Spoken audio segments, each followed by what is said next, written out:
Hello, I'm Martha Hess. I'm an alumna of Maryville College, class of '67. And for the next few months, we're going to be sharing stories with you about Anderson Hall. Since the fall of 1870, hundreds of students have used this old staircase to go from the first floor of Anderson Hall to the second floor. If we look in the catalog for the fall of 1870, we find that classes began on September the 13th. On that day, the students gathered at the site of the original college on the corner of Main Street, which is now Broadway, and College Street.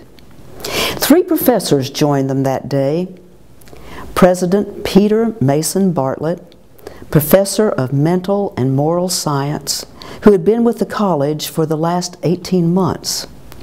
His brother, Dr. Alexander Bartlett, professor of Latin, who had joined the faculty in the fall of 1867.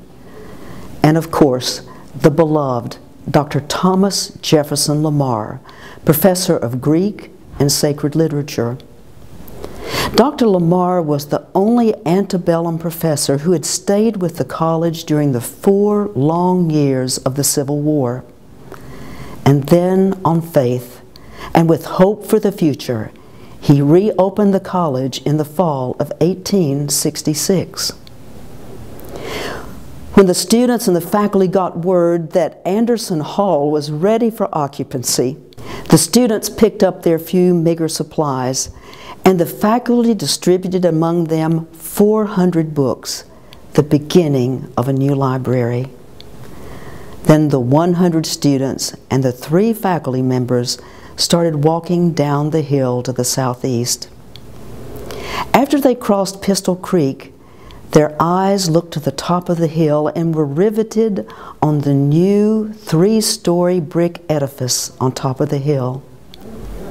When they arrived at the front door of Anderson Hall, they came in and took one of the 2 staircases to the second floor, to a room on the northeast end of the building. This room, 40 feet long and 50 feet wide, would serve as the college chapel for the next 36 years. Unfortunately, we do not have a record of that first chapel service, but it's easy to imagine parts of the prayer of Dr. Thomas Jefferson Lamar.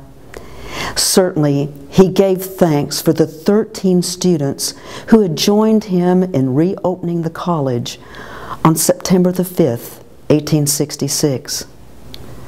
And he gave thanks for the benefactors who had enabled the faculty and the trustees to purchase this land and to construct this wonderful building. William Thaw of Pittsburgh, William Dodge and John Baldwin of New York City.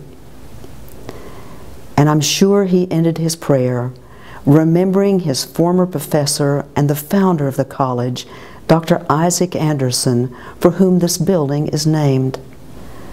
Dr. Anderson's vision of a school on the western frontier that would prepare young men and eventually young women to serve humankind.